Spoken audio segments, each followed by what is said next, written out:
Hi అండి, welcome back to my channel. అందరూ ఎలా ఉన్నారు? బాగున్నారా అండి? ఇవాల్టి వీడియోలో శ్రీ గోపరాజ సమేత శ్రీ లక్ష్మీ తిరుపతమ్మ అమ్మవారి దేవస్థానం పెనుగంచిప్రోలు కృష్ణా జిల్లా శ్రీ తిరుపతమ్మ అమ్మవారి గురించి చరిత్ర తెలుసుకుందామండి. పవిత్ర పుణ్యక్షేత్రమైన శ్రీ గోపయ్య స్వామి సమేత శ్రీ లక్ష్మీ తిరుపతమ్మ అమ్మవారి దేవాలయంలో వేచియున్న శ్రీ తిరుపతమ్మ అమ్మవారు జగజ్జననిగా ప్రపంచవ్యాప్తంగా వెలసిల్లిన దివ్య తేజస్విని. అమ్మవారి దర్శనం. కోరికలు తీర్చే కల్పవల్లి. కృష్ణా జిల్లా పెనుగంచిప్రోలులో మనిషిగా పుట్టి దేవతగా వెలిసి అనేక పూజలు అందుకుంటున్న దేవత. చరిత్ర మీకు తెలుసా? సాక్షాత్తు వెంకటేశ్వర స్వామి అనుగ్రహంతో పుట్టింది. అల్లారు ముద్దుగా పెరిగింది. పెద్దదయ్యి పెళ్లి చేసుకుని అత్తా తోటికోడలతో అనేక బాధలు అనుభవించి చిన్న వయసులోనే భర్తను పెద్దపులి చేతిలో పోగొట్టుకుంది. భర్త లేని జీవితం వ్యర్థమని భావించి అగ్నికి ఆహుతయింది. పసుపు కుంకుమ నుంచే వెలిసి శ్రీ వెంకటేశ్వర స్వామికి ప్రియమైన చెల్లెలుగా నమ్ముకున్న భక్తులకు కోరికలు తీర్చే అమ్మగా ఉంది. శ్రీ లక్ష్మీ తిరుపతమ్మ గోపయ్య స్వామిగా వెలిసి అనేక పూజలు అందుకుంటుంది. హోళీ రోజున పెద్ద తిరునాళ్ళు, సంవత్సరానికి చిన్న తిరునాళ్ళు, హోళీ రోజున పెద్ద తిరునాళ్ళు జరుపుతారు. శ్రీ లక్ష్మీ తిరుపతమ్మ గోపయ్య స్వామి సమేతగా వెలిసి ఉంది. మనకున్న హిందూ దేవాలయాల్లో మనకి ఇది ఒక పుణ్యక్షేత్రం. ఇప్పుడు చరిత్ర గురించి తెలుసుకుందాము. పెనుగంచిప్రోలు ఒక పురాతన నగరం. మొన్నా నదిగా పిలువబడి మున్నేటి ఒడ్డున వెలిసిన బృహత్ కంచీపురమే పెనుగంచిప్రోలు. 11వ శతాబ్దంలో గుడిమెట్లను పాలించిన చాగయ్య వంశీయులకు రెండో రాజధానిగా పేరొందిన నగరం ఇది. 2 శతాబ్దాల కాలం కాకతీయ రాజులకు విధేయులుగా ఉంటూనే స్వంత ప్రతిపత్తి కల మండాధికార రాజ్యాంగాన్ని తగినట్టుగా చరిత్ర చెందుతుంది. ఇచ్చట 101 దేవాలయాలు ఉన్నట్టు, అవన్నీ కాలక్రమేణా కాలగర్భంలో కలిసినట్టు స్థానికులు చెబుతారు. అచ్చట పుట్టిన చిగురు కొమ్మైన చేవ అంటారు అల్లసాని పెద్దన్న. అలాగే పెనుగంచిప్రోలులో ఎక్కడ తవ్వినా శిలాశిల్పాలు కనిపిస్తాయి. ఇక్కడ స్థల పురాణం అని పెద్దలు చెబుతారు. అటువంటి పవిత్ర ప్రదేశంలో తిరుపతమ్మ తల్లి పేరంటాలయ్యి కొలువు తీరుతుంది. కొలిచిన భక్తులకు కొంగు బంగారం అయ్యింది. కోరికలు తీర్చే కల్పవల్లి శ్రీ తిరుపతమ్మ తల్లి. స్థల పురాణం క్రీస్తు శకం 1995లో జరిగినట్టుగా చెప్పబడుతుంది. శ్రీ తిరుపతి వెంకటేశ్వర స్వామి అనుగ్రహంతో పుట్టింది కాబట్టి ఆ తల్లికి తిరుపతమ్మ అని పేరు పెట్టారు. కృష్ణా జిల్లా అనగండ్లపాడుకు చెందిన కొల్లు శివరామయ్య రంగమాంబలు ఆదర్శ దంపతులు.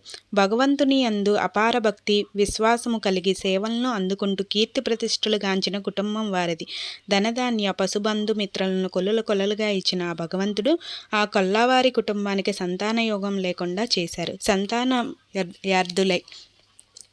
సంతానయార్దులై తిరుపతి యాత్ర చేసిన ఆ దంపతులకు తిరుమలేశుని అనుగ్రహంతో ఆడ శిశువు జన్మించింది. ఆ తిరుమల వాసుని దివ్య ఆశీస్సులతో పుట్టిన బిడ్డకు తిరుపతమ్మ అని పేరు పెట్టుకున్నారు. అల్లారు ముద్దుగా పెంచి కొనసాగారు. బిడ్డ పుట్టిన వేళ విశేషము ఏమో గాని ధనధాన్య పశు సమృద్ధి పెరిగిపోయాయి. ఆ ఇల్లే కాక గ్రామం కూడా పాడి పంటలతో కళకళలాడిపోయింది. పువ్వు పుట్టగానే పరిమళించినట్టు చిన్ననాటి నుండే తిరుపతమ్మ భగవంతుని యందు భక్తి విశ్వాసాలతో పెద్దల యందు వినయ విధేయతగా, పేదల యందు దయదాక్షిణ్యాలుగా ప్రదర్శిస్తూ అందరికీ తలలో నాలుక వలె ఉండేది. ఆలయరాజ గోపుర దృశ్యం. ఇదే సమయానికి పక్కనే ఉన్న తల్లి అయిన తిరుపతమ్మ తల్లి అయిన రంగమాంబ కుటుంబం నివసిస్తూ ఉండేది. కాకాని రామయ్య గారి కుటుంబం పెనుగంచిప్రోలు కీర్తి ప్రతిష్టలు కలిగిన వ్యవసాయ కుటుంబం. వీరి తమ్ముడు కృష్ణయ్య రామయ్య కూడా మరణించడంతో పసివాడి ఆలనా పాలన కృష్ణయ్య దంపతుల మీద పడింది. అతని సంతానాన్ని అల్లారు ముద్దుగా పెంచుకుంటున్న అన్నయ్య బిడ్డను చూసి ఇరుగు పొరుగు వారు ఆశ్చర్యపోయేవారు. కొంతకాలానికి కృష్ణయ్య దంపతులకు మగపిల్లవాడు జన్మించాడు.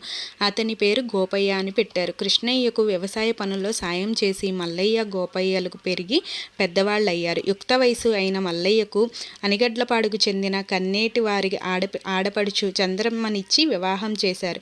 శ్రీ తిరుపతమ్మను గోపయ్యకిచ్చి వివాహం చేయడానికి సంప్రదించుకొని తాంబూలాలు పుచ్చుకున్నారు. ముహూర్త సమయానికి అంగరంగ వైభవంగా గోపయ్య తిరుపతమ్మ కళ్యాణం జరిగింది.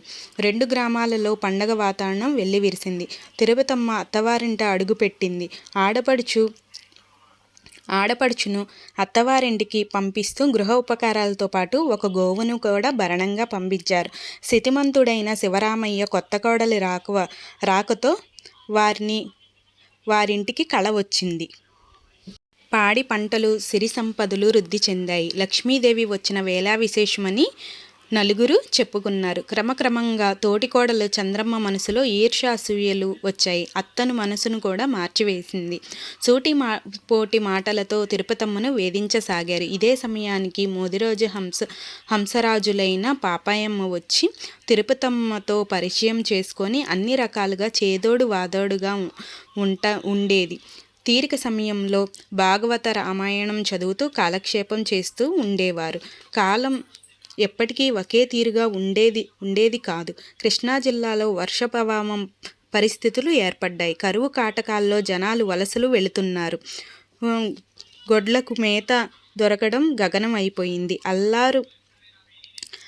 మందున ఉత్తర ప్రాంతం భూములకు మేతకు తోలుకుపోవటానికి ఊరంతా నిర్ణయించుకుంది.